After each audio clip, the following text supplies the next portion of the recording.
We have about, I think we have about an hour for me to talk about some of the lessons I've learned from directing quite a lot of short films, most of which were really awful. I have to apologize because I am a little bit hoarse. I've been speaking in a lot of noisy bars, which is de rigueur in Cannes. For how many of you is this your first Cannes? Oh my goodness, wow. Welcome to Cannes. How are you feeling? It's been good. You're coming back next year? Probably. Right now you're just thinking, I'd like real sleep, aren't you? So it's a problem when you're having a conversation with someone and all you can think about is your pillow. You're just thinking, this is a really interesting conversation, you're going to give me a job, but that soft pillow in my bed, I could just be there right now. So I'm Maxim Jago. I direct films, but I do a lot of different jobs. I have a lot of hats. So I would broadly say these days that I share my time between directing films and speaking as a futurist. And as a futurist, I speak about emerging technologies like artificial intelligence, autonomous robotics, fusion energy generation, zero-point energy, very interesting, socioeconomic development, all of that kind of stuff, which I find fascinating. But the reason I find those subjects fascinating is because for me, the development of technology is really about the development of the human condition. And so for me, these two hats that I wear relate very closely because I think storytelling is essentially also about the human condition. Now I've got a few examples of films that I've worked on. I'm just going to show you snippets because I don't really love the sound of my voice, but it's probably better that I explain things rather than just showing you stuff. But I've got some nice snippets to show you. But I really want to focus on this presentation on what it means to be human. I was speaking on some panels here over the last few days about performance and how to get a dramatic performance, how to get a strong character in a film. And for actors, how to help actors find strong characters. How many of you are screenwriters? Okay, how many are directors? Awesome. Power to the directors. And producers? How many people just thought this was the free tea and biscuits session? All right, welcome to the show. So, I want to talk about some really very simple principles that I think are at work in the most powerful and affecting films. I'm a screenwriter. I'm an award-winning screenwriter. I'm an award-winning director. Anybody use Adobe Premiere Pro? Okay, hi. So I write the official book on Premiere Pro, and I record the official video training. I also teach Avid Media Composer, Edius, Photoshop, Audition, Encore, Story, Prelude, some other stuff, and production skills. So I work a lot in that technology field. But on my way into directing, I learned everybody's job, because the job description for a director is to have a vision and to communicate that vision. So actually, it's a beguilingly simple description. You need to be able to communicate with somebody in the way that they hear. And communication is not self-expression. Communication is being understood. So I'll give you a very simple example, and this relates very well to screenwriting. If I say I have a car, and you say you have a vehicle, if I want you to understand me, and I want to minimize the amount of work you have to do to translate what I'm saying, I should say vehicle, right? So the clue is that you can tell how somebody hears by the way they speak. And the word, is anyone familiar with the word lexicon? Most people know vocabulary, so vocabulary is all of the words that you know, but lexicon is the words that you tend to use generally. And actually, if you look at most newspapers, they have about 200 words that they use in total for an entire newspaper. It's not that many words. It's not that hard to learn a language, actually, if you want to just basically be able to communicate. So as a screenwriter, as a storyteller, as a director, you need to be thinking about the ways that different characters express themselves, and that contradiction, that disparity between the worldviews that characters have. But the question is, how do you focus on the core principles of the human condition? And I think there are some really simple rules that I've learned. Here's the most basic one. All human emotion comes from one of two places. It either comes from love or it comes from fear. Now just think about that for a moment. If you think about any emotion that you can imagine, you can probably root it in one or the other. People say that anger and hatred is fear turned outwards. Distrust is fear, and so on. So if you're developing a character for a film, or you're developing a scene, it's important to know whether each of the characters in that scene are coming from love or fear. Now, this is just a principle. You don't have to necessarily believe it to use it as a technique for filmmaking. But I found it to be very useful, because love is eternal, it's unlimited, it never runs out, it's a cornucopia, it's forgiving, it's accepting, it's harmonious, and fear is threatened, it's a silo, you create walls and barriers. So if you have two characters that come into a scene where one of them is coming from a place of love and the other one is coming from a place of fear, you've got drama. And you see that a lot in comedies, where the good guy, the lead character, will be coming to someone who's in a paradigm of fear, and they'll say, hey, everything's okay, what's the problem? And then the bad guy holds the gun up, and then you get a Jackie Chan comedy scene. Jackie Chan always comes from a place of love. Another very simple principle that I've discovered is that nobody makes a bad decision on purpose, ever. Our solutions are often terrible, but our reasons are always positive. So if you're writing a character and you want to make them compelling and believable, you need to be sure that you know what their positive reasons are and why they chose the solutions that they chose. Now, I've been a martial artist for about 20 years. I teach Tai Chi Chuan, the real fighting form of the old Chinese martial art. And so, when you're studying a martial art, you learn a lot of scenarios. You're in a bar, somebody spills your drink. By the way, the most important technique you'll ever learn as any martial artist, you're probably familiar with it, it's called running away. If you can possibly run away, you'll find that you don't have to hit anybody, which is not very nice to do. It hurts, actually, in your knuckles. And you won't get hit, very unlikely. And the second most important technique is apologizing. And the third, of course, is if they hit you, making it look like it hurt. When I was running regular classes, I used to insist that my students develop these three techniques to an absolute Oscar-winning performance craft. But if you imagine somebody in a bar, and somebody spills their pint, and they become so aggressive that for no reason at all, they punch the other person. And if you're a gentle person, you might think that's nonsensical. Why on earth would you do that? That's such an unrealistic scene. I can't believe in this character. But then if you understand the backstory of the character, and if you understand that in some segments of society, being respected can literally mean life and death, and not being respected can mean that you become a victim that people use to show their power. And if you understand that asserting yourself is a way to obtain respect, then fighting somebody that spills your pint makes a lot of sense. In fact, being more violent than is necessary makes a lot of sense. So, as a director, as a storyteller, as an actor, as a screenwriter, you need to see these connections between the paradigm, the worldview, the reasons for that individual character, and the solutions they come up with. And the journey that most characters go through in narrative fiction, I'm a storyteller, I've made documentary stuff, and I think it's amazing, but this is going to sound awful and perhaps controversial, but I found it too easy. Because I think that if you have a great subject matter, and an interviewer who knows what they're doing, and a camera team who know what they're doing, and a sound recordist who knows what they're doing, if you fail to make a great documentary, you suck as a filmmaker. And I wanted to construct reality. I wanted reality itself to be the medium. So, if you understand this through line of the origin of the character, their paradigm, their worldview, their reasons and their solutions, now you can have a character arc where the character discovers whether their reasons are right, or whether, their solutions are good or bad, whether they're right or wrong. I'm working on a feature film project at the moment called Orpheus Rising.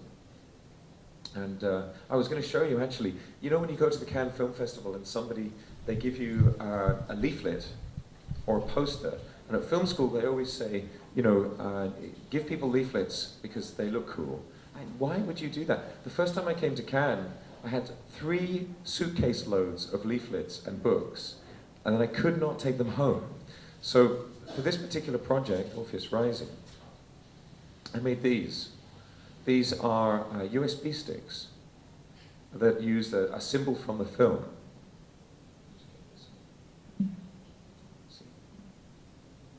Isn't that cool? They're really expensive.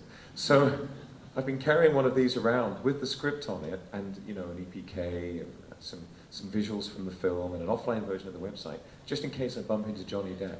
And to my horror, I was walking through Hampstead with a Cambridge philosophy friend a few months ago, and we were giving forth about the human condition, and as I'm known to do. And I saw this guy that I recognized and smiled, and he looked back at me, looked like he recognized me, and we smiled at each other and nodded and walked past. And 10 paces later, I realized it was Johnny Depp. Didn't give him this, which is, well, I thought, come on, it's just not cool. It's just not dignified and British. We don't run after people.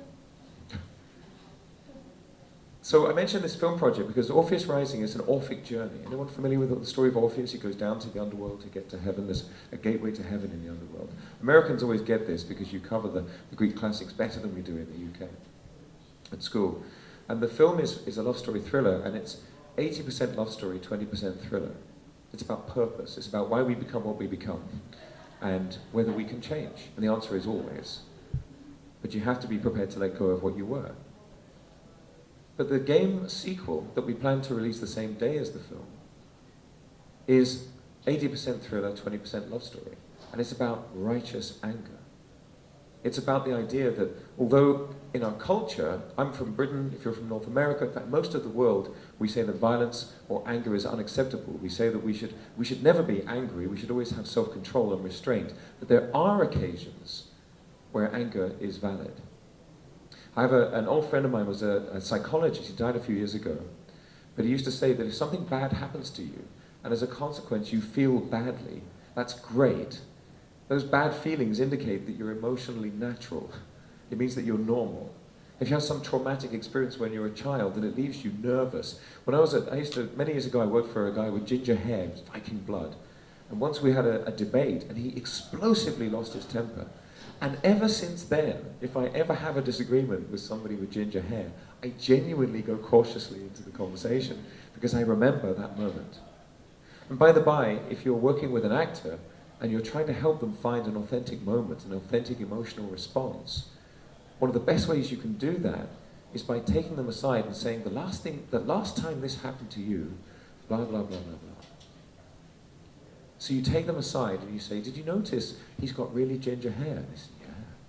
Don't do this in front of other people. You need to do this privately. He's got ginger hair. The last time you had an argument with someone with ginger hair, totally out of the blue, you've no idea what you said, but he started screaming at you. He actually picked up the telephone on his desk and threw it against the wall, and it smashed into several pieces. And everyone in the room just went silent, and you weren't sure what to do. Run the scene. And now, when you've taken aside the ginger-haired person and you've said, you know, you've got a real problem with anger, you need to really hold it in. Don't allow yourself to lose your temper here, because you know what happens when you do. Run the scene. You've now got a backstory for both of those actors where the nonverbal signals between them will match. I'm always telling acting friends that it's critical that you react and that you really pay attention, that you have a reason to respond emotionally the way that you do. Because those cutaways, those reaction shots, are what tell the audience how to feel about what the other character is saying. You've seen Inglourious Bastards. Anyone seen Inglourious Bastards? There's the scene at the beginning with the milk drinking. Oh, it's fantastic. I mean, that is a fantastic scene. And the reason it works is that everybody in that scene knows that the nice guy is about to murder the other guy. We all know it, he knows it, they're both going through the pretense of it not happening. And the reason the scene works is the reaction. He says, would you mind, you know, it's a dairy farm, I would love a glass of milk, would be so nice. And the other guy's hands shaking as he says, of course, I'd love to give you a glass of milk. Please don't kill me, please don't kill me. The reaction is crucial. And if you want to be on screen a lot as an actor, stop waiting for your line and start reacting to what the other person's saying. Anyway, I should get on to my second slide, shouldn't I?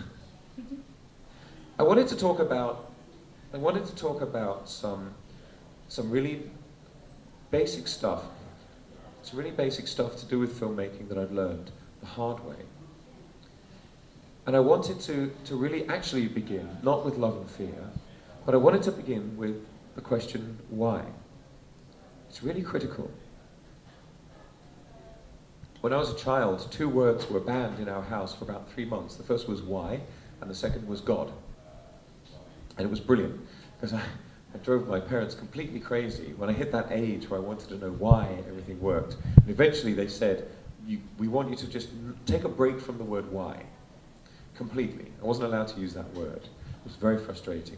But I did find other ways, like, how is it that, instead of why. As a director, as a storyteller, it's not good enough, in my opinion, for you to just make a thing happen. As a storyteller, you must always have an answer to that question, why? And if you don't have an answer to that question for every single aspect of your film, then you don't have a complete vision. And remember I said the job description of a filmmaker, of a director, is to have a vision and to be able to communicate it. And that vision must be the lights, the pictures, the sound, the characters, the story, the music, the environments, the day, the time of day, the light, the weather, the suits that characters wear, the lack of suits that they wear. I have a big debate with friends about nudity in film, because I disapprove of nudity in film. And the reason I disapprove of nudity in film is because I'm a heterosexual male. And as a heterosexual male, because of my evolution, because of the way I'm wired, if I see a naked lady in a scene, the truth is I'm probably going to forget whatever is going on in the scene, just to be frank. I will. And interestingly, they did a study, they wired up people's brains and they showed them lots of images, lots of random images, to see what would stimulate the strongest reaction from the brains. And they found that with heterosexual men, the #1 reaction came from naked ladies. #2 was hand-to-hand combat. It says a lot about our evolution, doesn't it? But it means that if, for all the heterosexual men here, obviously for gay dudes it's going to be the other way around, but for heterosexual dudes, if a naked lady walked in front of me here, however fascinating, and I'm sure that what I'm saying is fascinating, but however fascinating it is, you will have no idea what I'm talking about. You just won't. And thank goodness, because that's why babies are made and we have a species, so yay for Mother Nature. But what do you think was the #1 thing for heterosexual women? Anyone guess? It's really interesting. It wasn't naked dudes. No, although actually there is an interesting difference between the way straight guys and straight women feel about male and female bodies. No, it was mothers with new babies. So if you're in a cafe and you've got a scene where someone's trying to have a conversation. Halle Berry did this fantastic, I can never remember the name of the film. There was a scene where they'd obviously written into the contract that she would show her boobs for the film. I can't remember the film, it was a sort of a spy. What, the Swordfish, yes, thank you, Swordfish. That guy gets the pen. And there's a scene where she's having a dialogue, and to distract the, Hugh Jackman, isn't it? To distract Hugh Jackman, she's reading a newspaper or book or something, she just puts it on her lap, and there's just this gratuitous topless shot of her, and she just holds the eye of Hugh Jackman. And it's beautifully done because the shot doesn't cut away, it's not one of these fleeting, passing glimpses of her topless. It's Halle Berry saying, yes, I'm a woman and I'm topless, and what are you going to do about it? And it has exactly the impact on the audience that it has on Hugh Jackman, which is that we mostly forget what they're talking about. But if you had a scene in a cafe where there's a guy and a girl and they're straight and they're talking to each other, and behind the girl there's a topless woman, and behind the guy there's a mother with a new baby, that dialogue is going to be brilliant, because neither of those characters is going to have a clue what the other character is saying. And it's because of our evolution. They've discovered fairly recently that genetic memory is a thing, and it takes a single generation. Within 1 generation, we develop emotional responses to stimuli, and nobody knows where in the DNA those memories are stored, but we know that they're stored. In fact, they've done experiments with mice who have a similar memory system to us that show that within a single generation, you can have a response to things like a particular colored light. Isn't that amazing? So I mention this because the human response to stimuli doesn't have to seem logical within our culture. It can be irrational. Okay, so why is critical? Now, when I talked about love and fear, and I talked a little bit about love and fear in filmmaking, but I also wanted to talk about conflict and the impact of conflict in storytelling. Because again, I think that if you have a bad guy who is just evil, it's too plain. You don't really connect with him. You don't really engage with him. You have to have a bad guy. You have to have someone wicked who does not know that they're wicked. Because if you have conflict and more conflict, you just get more conflict. That's all that happens. But if you have conflict with compassion, then you've got a more nuanced drama, a more nuanced conflict. What that usually results in is people drinking tea, which I approve of. And I want to give you an example of this. There's a film this film won, it won Best Actor and it won Best Supporting Actor at the same festival in Monaco. I'm just going to come out of this and let me just toggle over here and let me show you, I might as well show you the whole thing. It's a short film called Theft Unexpected, and this is based on a Douglas Adams narrative. Now I'm just going to check, yeah, I'm just going to check if we've got sound. Let me just listen here. Hold on. It looks like we do not have sound. Do we have audio level anyway? Check we're getting our output. Yes. I'll just check it's not this particular clip. No, we do not have sound. I'm going to mime, I'm going to use interpretative dance to tell this story. Well, while we sort that out,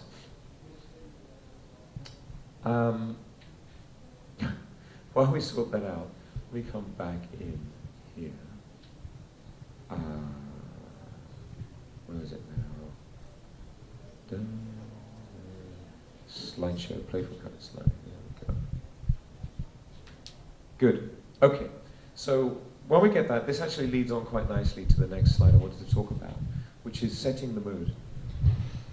As a storyteller, you need to use the senses of your audience to convey mood, to convey atmosphere. And actually, you do this using a mixture of signals that you would recognize if you walked into a room. So, you know when you walk into a party, as you have done, I'm sure, many times at this festival, there's going to be moments where you just get a good vibe or you get a bad vibe. And it's difficult to pin down what it is about the environment that gets that good or bad vibe. And often it's the colors in the room. So here, for example, we've got very safe lighting. The reason that buildings of this kind have lighting like this is because of health and safety standards. Did you know that? There's a minimum amount of light that you have to have over a certain number of square meters that's acceptable by law for a public space. But it doesn't make people look very sexy. Candlelight does. Are we good? Okay. So when you're setting the scene, you need to decide whether you're going to have more blue-green colors. The fluorescent lighting tends to be a bit green, which makes people look really unwell. Or if you want candlelight, which makes everybody look great, because it's low light, it's soft. The part of your eyes that sees color isn't as good at seeing as the part of your eyes that see lumen. So you've got rods and cones in your eyes, and that's why when it's dark, everything looks black and white, because literally the part of your eye that sees color is blind. That's why when you're doing color correction, you need to make sure there's no color in your shadows, because it'll look weird. If you want it to look weird, that's great, but you need to know that's the way perception works.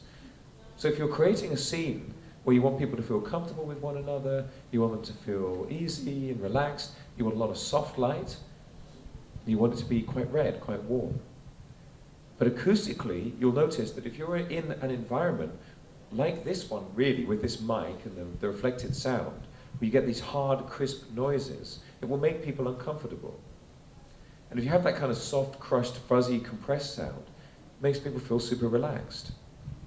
And the more you can use sound to influence the mood of your audience, the better, because we're much less able to recognize it. We don't realize it's happening. In fact, our response to sound is so immediate and dramatic that if you listen to music that has more than 60 beats per minute, your heart rate will increase. And if you listen to music that's slower than 60 beats per minute, your heart rate will go down. That's a direct impact on the way your autonomic system is working. The autonomic system is the reptilian brain part of your body that deals with breathing when you're asleep, which is quite important in my experience. Okay, so I'm going to show you this movie because it's quite fun. And then I'll maybe show you another one. There was another film that was BAFTA shortlisted a while back, but I'll explain that in a moment. So this film is called Theft Unexpected, and it's about, well, I'll let you watch it, then I'll bring it down.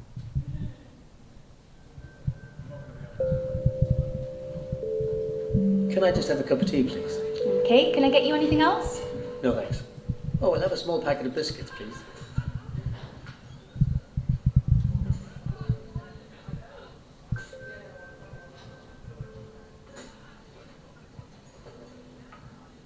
Excuse me.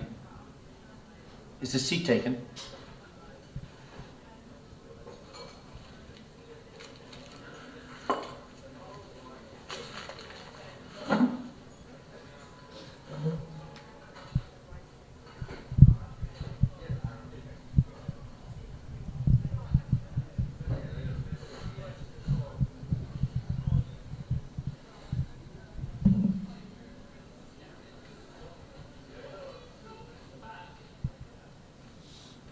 Looks like it might brighten up later. Huh?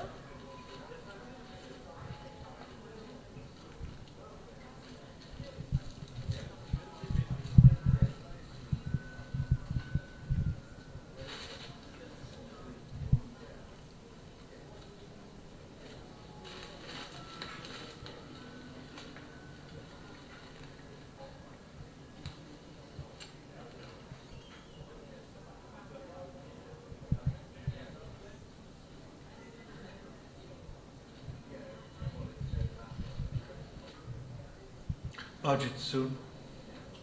What do you think? Fuel prices up? Afraid I don't follow it that closely.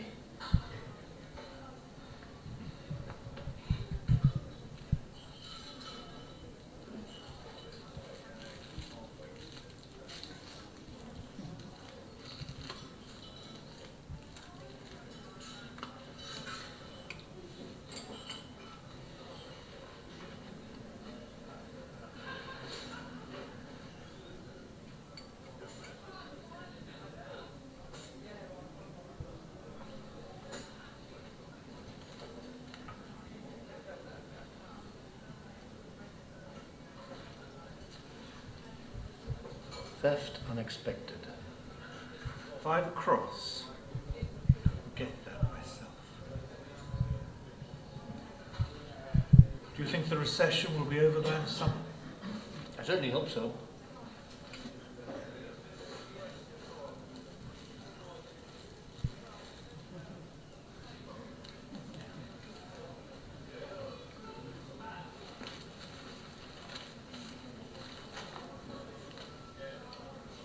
Huh?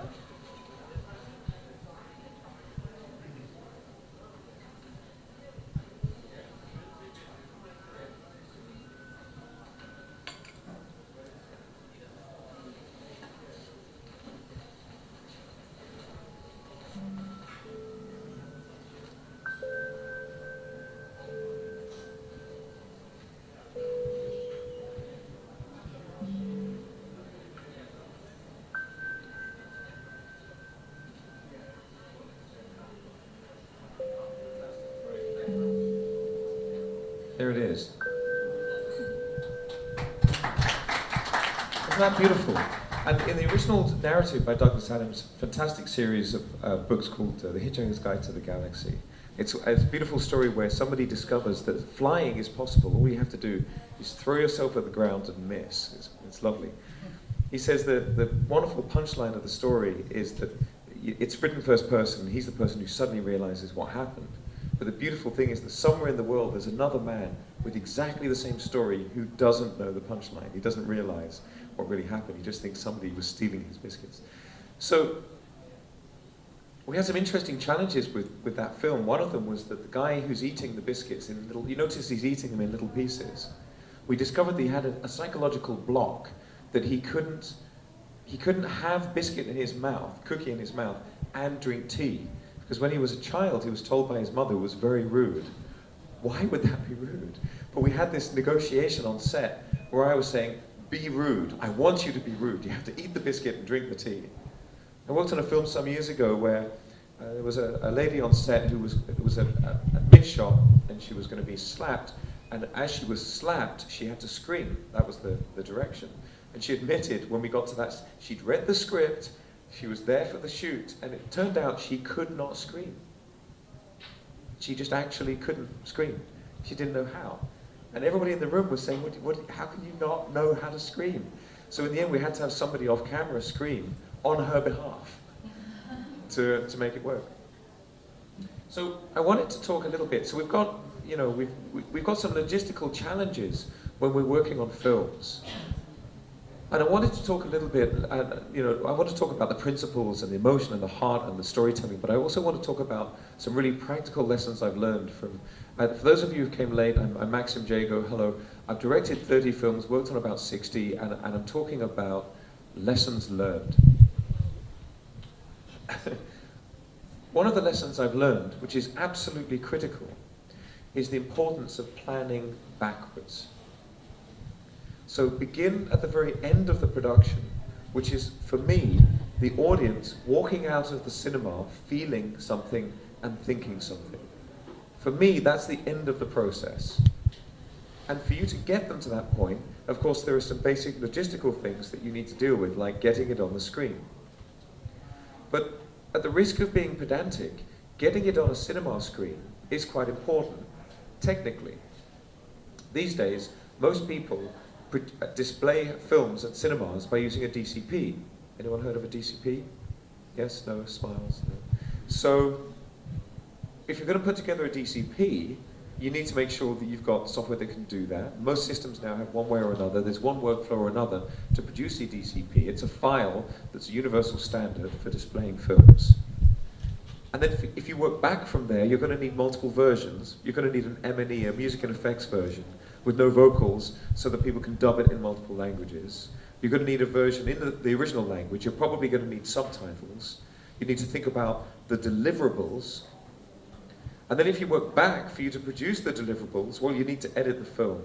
And that, for me, is where it gets really interesting. Because the question is, what are you editing?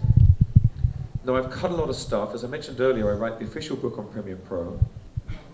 And I taught editing all around the world, in a lot of different countries. I think that when you edit, you really make the film. The film is definitely made in the cutting room, not on set. And if you are the kind of filmmaker who forces the editor to edit your film in a particular way by just giving no other angles and no other coverage on behalf of your editor, you suck. I've worked on productions where you think you've got it right. You're working on a medieval drama, and nobody noticed that in the background a bus drives past. That's rotoscoping hell. That's a real problem. I worked on a music video. This is lovely. We had actually, I should have brought it. I worked on a music video where we had this beautiful shot where the singer, she's on a wall in front of a fountain. And she's dancing along this wall. She looks beautiful, everything's great. She's dancing. And she gets to the middle of the wall, and she jumps, and when she lands, she's wearing a different dress. It was just a nice little effect that we did. Little quick morph transition effect. Looks great, simple to do, and she carries on dancing, and she carries on along the wall. It's just a nice piece of music, very light, very summery. Walking along, dance, dance, dance, jump, dance, dance, dance. Nobody noticed, myself included, until much too late, that the fountain was between her legs. And so what you saw, you know those things you cannot unsee. So what you saw was her being lifted up under her dress by this fountain of water. And we just didn't have any alternative footage. So my view of filmmaking is that on location, You're working in the service of your editor. Films are not blueprints, they're recipes.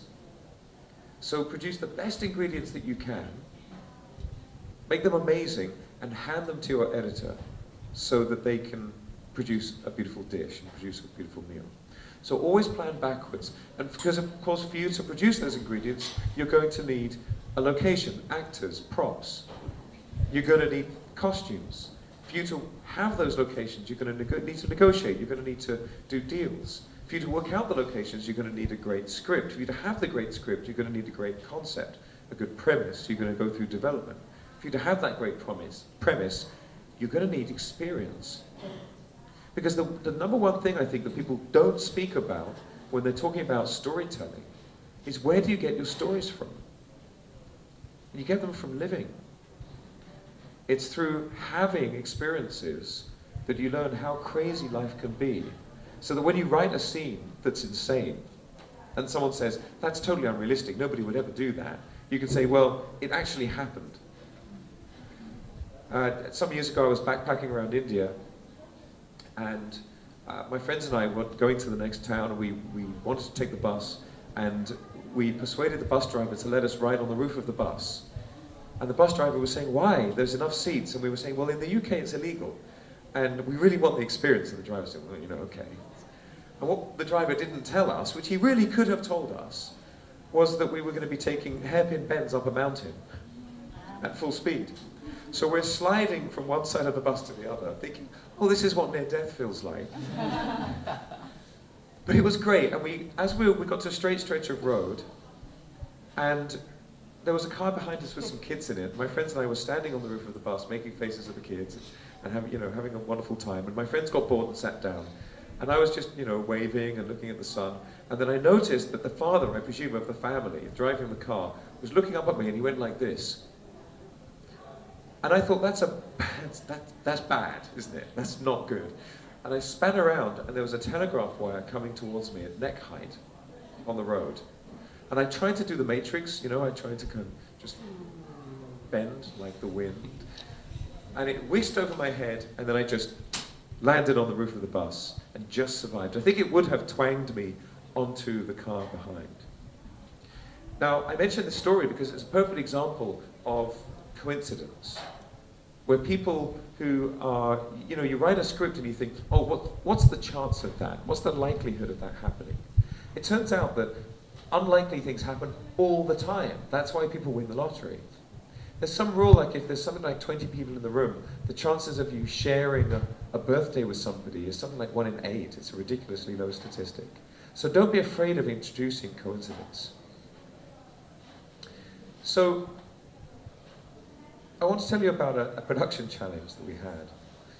I'm just going to show you a little bit of this. This is a short film that was BAFTA shortlisted. Didn't win, but it was BAFTA shortlisted. And it's a beautiful project. I'm just going to show you the beginning and the end of it, right? Because I want to move on with some other stuff to talk about. So just take a look at the start of this. This is called Wildfire.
get the idea. I'm going to skip on.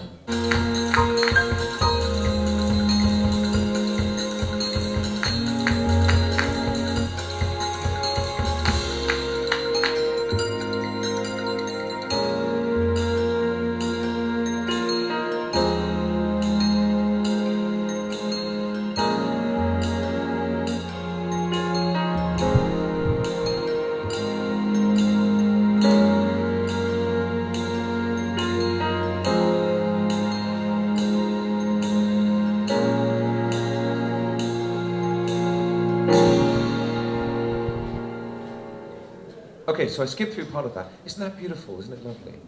The music really changed how you felt, didn't it? You're all feeling kind of soporific, like Maxim's voice is like a soft pillow in the morning.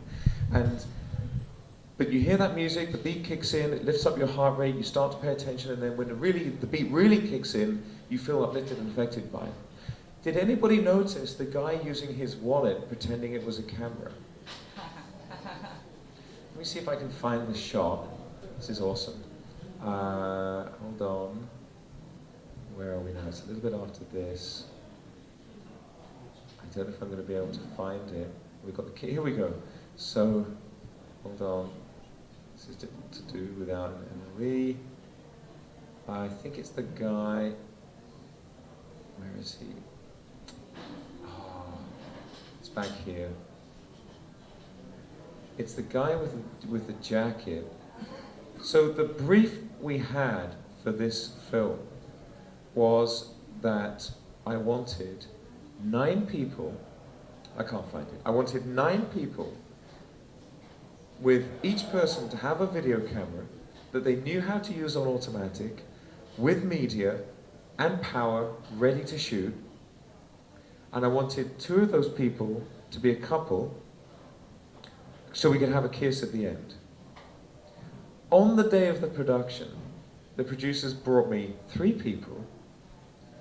We had 4 cameras, including mine. You see, some of the footage is like found footage, and some of it is properly shot stuff. We had 2 kids who had been brought to be in the film, which is great. I wanted a kid, that's fine too. And the people who kiss at the end only came because they were the parents of the kids who'd come to chaperone them because they're children. We had an artist who'd been brought along by the producer, just because why not, who had statues, who'd driven them there from miles away, who suddenly I had to incorporate into the story. And the reason I wanted 9 was that I wanted a 9-way split on the screen. I wanted us to shoot from multiple directions. I was going to try and pitch this idea to Nokia at the time. They had a lot of camera phones, and I wanted to show that you could use them for media, but now that's old news. So we had this problem where we got on set, we didn't have enough people, we were there to shoot the film, and nobody had told me what the situation was, what we were going to do. So the solution was to find anybody who was prepared to be on camera, have them run around in the park, and the gist of the story is that people are perceiving one another through the cameras, and their joy at running through the park together is infectious. It's like wildfire. That's the reason for the title. But you have to make do with what you've got. You've got to make do with the reality that you find yourself in, and not become too precious about it. You have to become nimble. And this is why it's so crucial that you have a plan before you get to the location. Not because you're going to use the plan, but because you need something to inspire you, something to start you off, something to measure your new plan against. I'll give you another example. This is a film called The Party's Over. Again, I'm not going to show you the whole thing because it's about 9 minutes.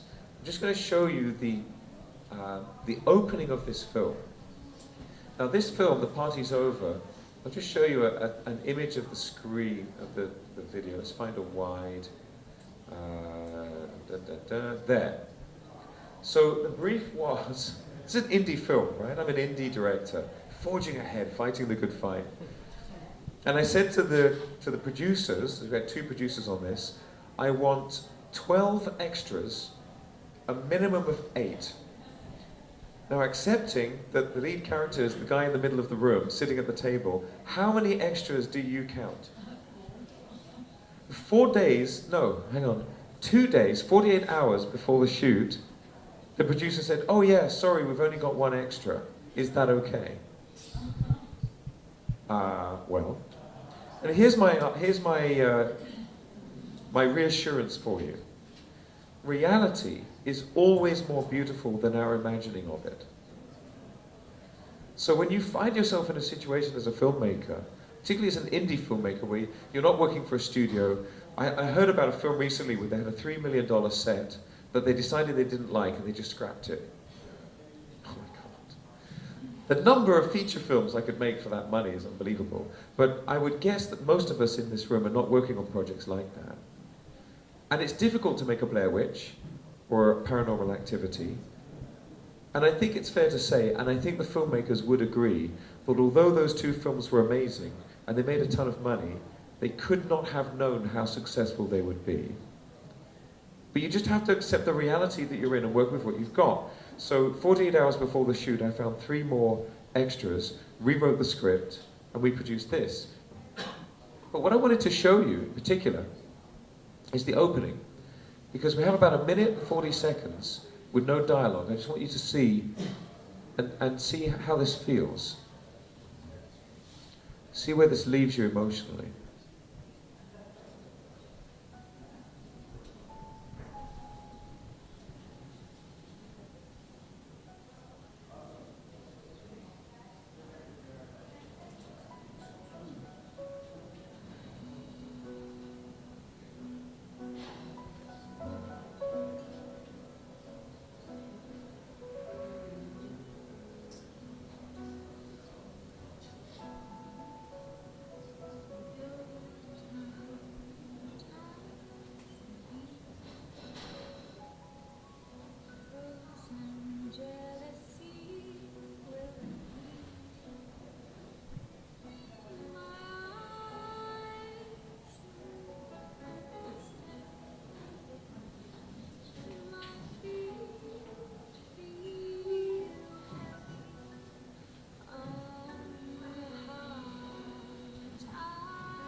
Sure, it's a bit quiet, isn't it?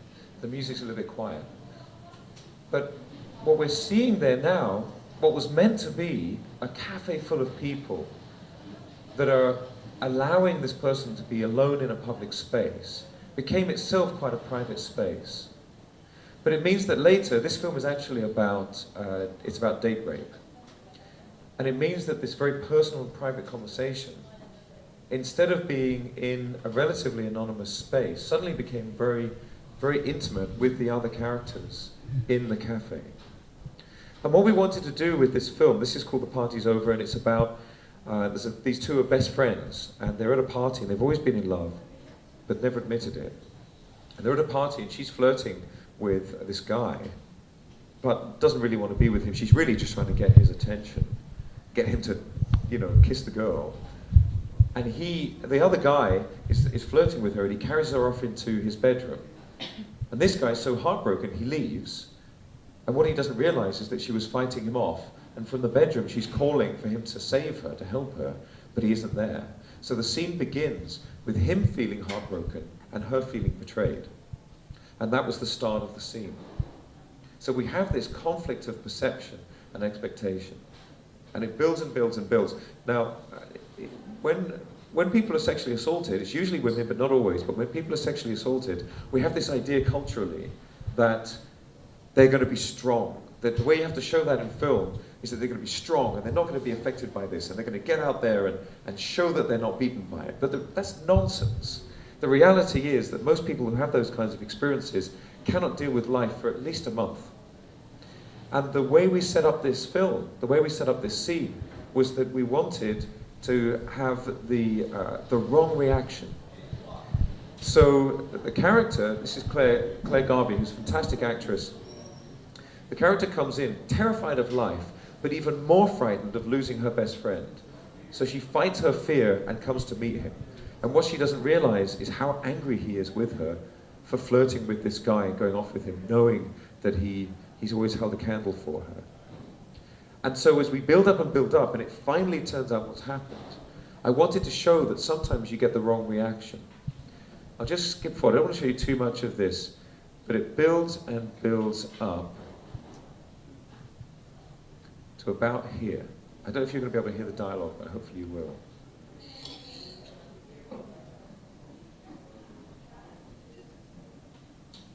You raped me.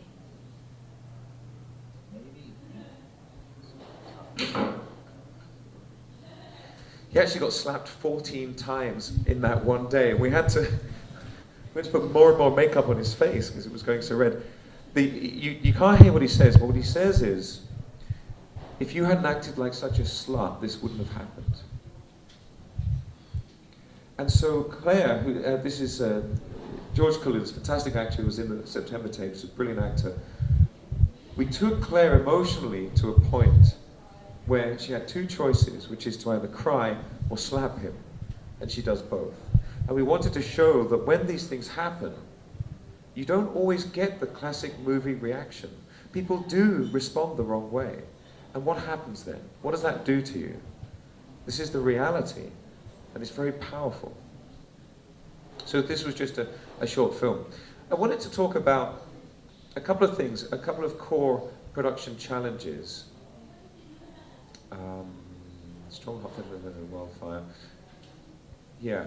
So a couple of production challenges and boundary setting. I want to recommend a couple of books. So when you're working on a film production, you're going to work with some really difficult people. The great thing about people who are difficult is that you know not to work with them again. One of the most valuable lessons I've ever learned is if anyone ever tells you to trust them, it's brilliant, because you know to never ever trust them. I had a meeting just the other day with somebody who was saying at the beginning of the meeting, he said, just so you know, anything I work on, I only work on it and because I know I'm going to finish it. It's going to work out because I only put my name on something that's going to work. And I immediately thought, thanks goodness, you've just saved me so much time. Let's end this meeting as quickly as possible because you're clearly a faker and I know that I shouldn't trust you. But sometimes you're going to work with very difficult people. They're going to transgress boundaries. And you're going to have to deal with that as a filmmaker. And I know that at film school we're all told, yeah, let's all have a happy time and be visionaries and be auteurs. But the reality is you're going to have to deal with some logistics.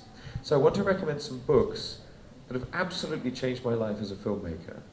So just make notes, remember these books.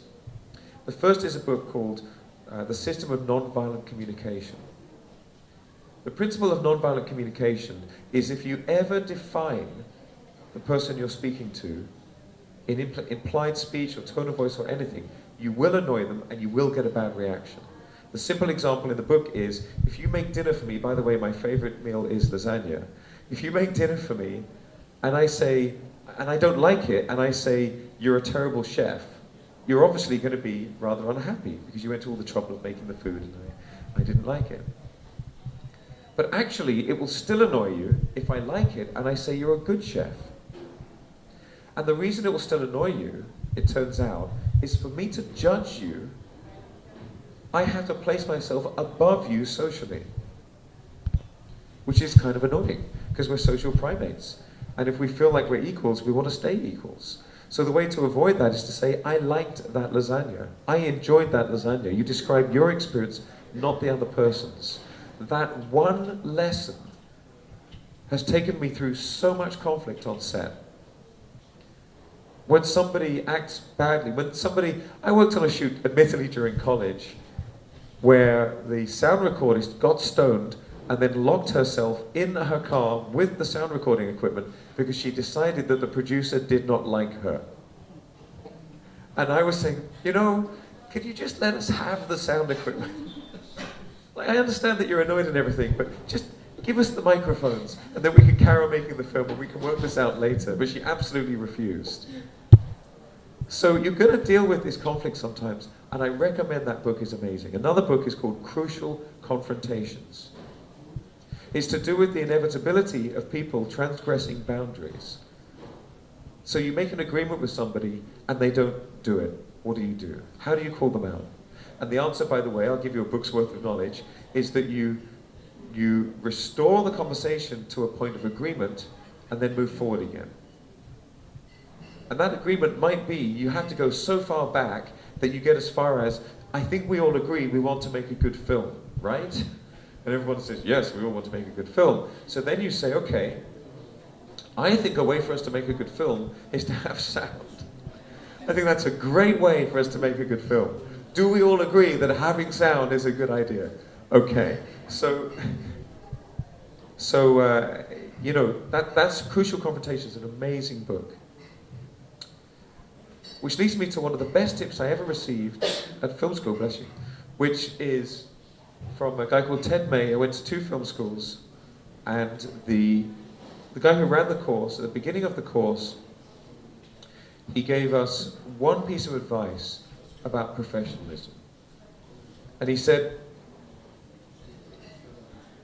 my working definition of professional is do what you say you're going to do. Just think about that for a moment. Do what you say you're going to do. And he said that if you do what you say you're going to do as a filmmaker, you'll automatically be in the top 10%. And I've come to realize that he was mistaken. And in recent years, I thought, actually, you're in the top 1%. And in more recent years, I've come to realize, again, I was wrong. You're in the top 0.1%. If you just do exactly what you say you're going to do, you will be so rare and exceptional as a professional that people will want to work with you again and again. And partly it's about communication. So he said, if you want more detail, never say you can do something that you know you can't do. And if it turns out that the thing you said you were going to do, you now can't do that thing, communicate it immediately. Don't wait until the deadline and say, oh yeah, you know that thing like bringing the sound equipment, I didn't do it. It's absolutely enormous. And I know it sounds like not such a big deal, but it really is a huge thing.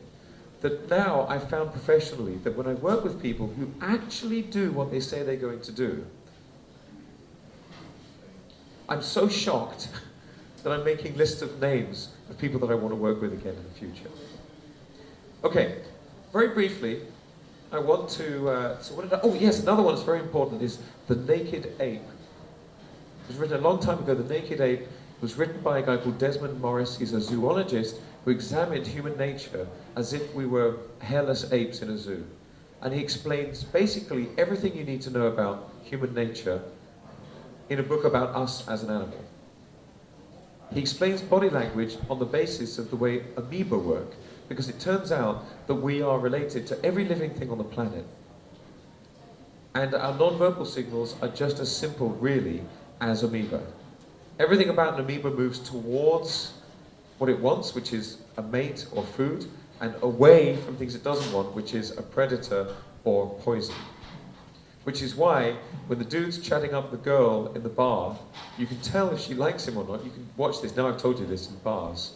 Because if she really doesn't want to be there, even if she's smiling and nodding at him, her feet and her internal organs will be going towards the door, which is where she really wants to go.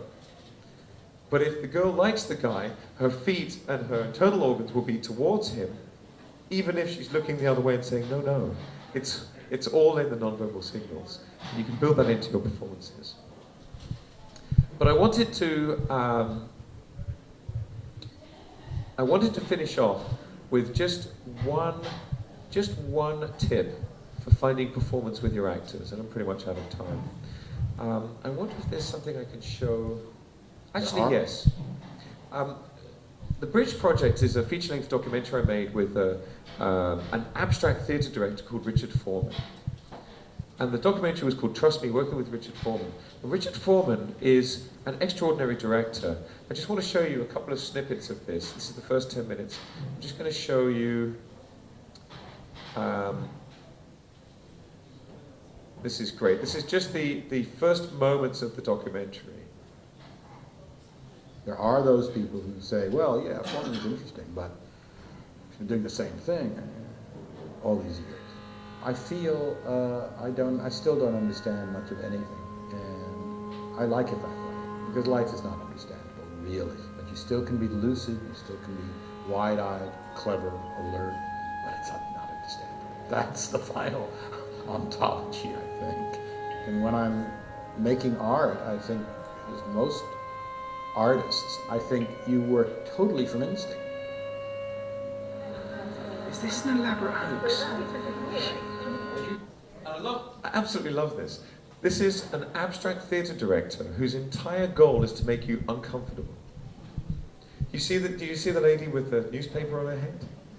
And this guy, there's another interview with him later where he actually says, I just want you to know that on camera, I said I know this is fake. The guy who says, is this an elaborate hoax? He says, I know this is really a sociological study, and that later you're going to admit that you're just testing us to see if we believe you. Because we've got people with pieces of string, and people with newspapers sellotaped around their faces, and I know, right, I know this isn't real. 2 weeks later, he was saying, I get it, this guy's a genius, I fully understand. And what Richard Foreman does, as a director of theatre, is he forces the audience, and the cast of course, to be fully present in the moment. As a director, when I'm holding a casting call, I don't like my actors to come with a pre-baked performance, because all that shows me is that they know how to direct themselves, or that somebody else can direct them. I need to know if I can direct them. So there's only really two things I need from them in a casting call, an initial casting call. The first is for them to be here now. Like most directors, I have this hubris belief that I can get an award-winning performance from a brick if you give me enough time. But the truth is, you're never going to have that much time. And the one thing that's extremely difficult for you to invoke in your cast is presence. To be right behind the mask, to be right here in this moment. And you know it when somebody walks in the room for a casting call, if they have that. But the second thing I need to know is that I can direct them. So actually what I usually do now, there's an amazing... Who's UK based here? Is anyone from the UK? Okay. There's a UK director's trainer called Simon Phillips. Now I'm told there's an awful man also called Simon Phillips. It's not that guy. This is the training guy called Simon Phillips who teaches direction. I highly recommend you check him out. It's amazing. And he says what you need to do at a casting call is just get your potential cast member to tell you a story about something that happened to them. And while they're telling the story, you get them to just get carried away. Tell me about, you're walking down the street, there was a car accident. What was the sky like? What was the weather? Were there any shops that caught your eye? When they were talking to each other, what did they look like? What happened to the cars? How did you feel? And if you get the cast member to tell you the story in detail, there's a magic moment where their eyes go up. Your eyes look in different directions when you're thinking different kinds of thought. In fact, this is such an important non-verbal signal that's precognitively controlled and it's absolutely universal, that evolutionary scientists think the reason we have whites in our eyes is in order to show the eye movements more precisely. It's very interesting. So you can tell if people are lying because they're making it up or if they're remembering, usually, unless they're psychotic or a robot from the future. But when their eyes look up, they're reliving the moment. And if you can get the potential cast member to look up when they're describing the story, you know you can direct them. And if you can't, it doesn't matter how good they are at acting, you can't direct them. Never cast them. So those are the two things I need in a casting call. But here's my last tip. When you want your characters to find an authentic performance, what we tend to talk about is the background of the character, who they are, where they've come from, what matters to them in the scenario. And you should begin with those things. But once you've got that information in place, we tend to talk about things like vocal work. We tend to talk about the voice they would use, any props that they would hold. Anyone heard of Pavlovian anchoring? Anchoring? Okay, check out, Eddie, actually the best way to learn about this is Eddie Izzard does a wonderful sketch about Pavlovian anchoring. And basically Pavlov was a scientist who rang a bell every time he fed a dog. And then he rang the bell and the dog would salivate. And he showed that we can associate anything with anything, because ringing a bell has nothing to do with food, and salivating is an autonomic process. And Eddie Izzard does this wonderful sketch where he talks about the unpublished cat version of the experiment, where Pavlov rings the bell and the cat says, "Thanks, I already ate." It's beautiful. It builds up eventually to the cat ringing the bell and Pavlov eating the food. It's really lovely. But we have the same working system. We can associate anything with anything. Remember that when you're talking about your performance. So you can use a prop to help an actor get instantly into character. And some actors insist on a hat or a walking stick or a particular item of clothing, or even, I forget who it was, there was one actor who would insist on a particular prosthetic nose. He would say, "I know that I've got the character when I have the right nose." And as soon as he put the nose on, that's it, he would become the character. It's bonkers, but it works. But my advice is not to begin with those things at all. Here's my super secret hot tip on finding a performance. I practice Tai Chi Chuan. And Chi means energy and life force, but it also means breath. Tai Chi means great ultimate. Tai Chi Chuan is great ultimate boxing. It's quite arrogant. The attitude to violence in Tai Chi is that your opponent's obviously confused because they think it's a good idea to fight you, so you should make sure they don't hurt themselves in the process. It's very arrogant martial art. But the Chi is the breath, and my advice is this. Help your actors find the way the character breathes first. Because if you breathe in the way that your character breathes, everything else flows naturally.